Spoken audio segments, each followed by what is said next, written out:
This year's Nobel Prize in Chemistry has been awarded in equal parts to Carolyn R.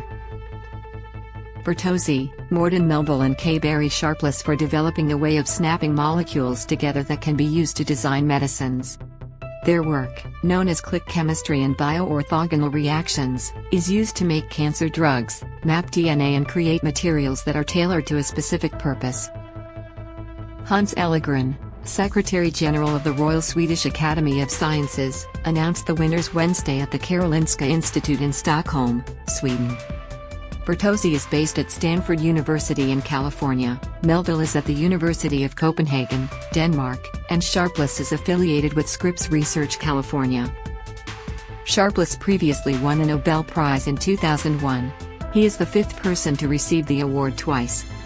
Last year the prize was awarded to scientists Benjamin List and David W. C. Macmillan for finding an ingenious and environmentally cleaner way to build molecules that the Nobel panel said is already benefiting humankind greatly. More to come. Nobel Prize in Physics awarded to trio for work in quantum mechanics. 3 scientists jointly won this year's Nobel Prize in Physics on Tuesday for their work on quantum information science that has significant applications, for example in the field of encryption. Alan Aspect, John F. Clauser and Anton Zeilinger were cited by the Royal Swedish Academy of Sciences for discovering the way that particles known as photons can be linked, or entangled, with each other even when they are separated by large distances. Quantum information science is a vibrant and rapidly developing field, said Eva Olsson, a member of the Nobel Committee. It has broad and potential implications in areas such as secure information transfer, quantum computing and sensing technology. Its origin can be traced to that of quantum mechanics, she said. Its predictions have opened doors to another world, and it has also shaken the very foundations of how we interpret measurements. Speaking by phone to a news conference after the announcement, Zeilinger said he was still kind of shocked at hearing he had received the award. But it's a very positive shock, said Zeilinger, 77, who is based at the University of Vienna. Clauser, Aspect and Zeilinger have figured in Nobel speculation for more than a decade. In 2010 they won the Wolf Prize in Israel, seen as a possible precursor to the Nobel. While physicists often tackle problems that appear at first glance to be far removed from everyday concerns, tiny particles and the vast mysteries of space and time, their research provides the foundations for many practical applications of science. Last year the prize was awarded to 3 scientists, Shigeru Manabe, Klaus Hasselmann and Giorgio Parisi, whose work has helped to explain and predict complex forces of nature, thereby expanding our understanding of climate change. More to come. Nobel Prize in Medicine for Swede who unlocked secrets of Neanderthal. Swedish scientist Svante Pääbo won the Nobel Prize in Medicine on Monday for discoveries in human evolution that unlocked secrets of Neanderthal DNA that helped us understand what makes humans unique and provided key insights into our immune system, including our vulnerability to severe COVID-19.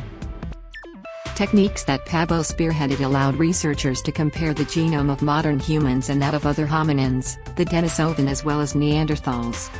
Just as you do an archaeological excavation to find out about the past, we sort of make excavations in the human genome, he said at a news conference held by Max Planck Institute for Evolutionary Anthropology in Leipzig. While Neanderthal bones were first discovered in the mid-19th century, only by understanding their DNA, often referred to as the code of life, have scientists been able to fully understand the links between species. This included the time when modern humans and Neanderthals diverged as a species, around 800,000 years ago.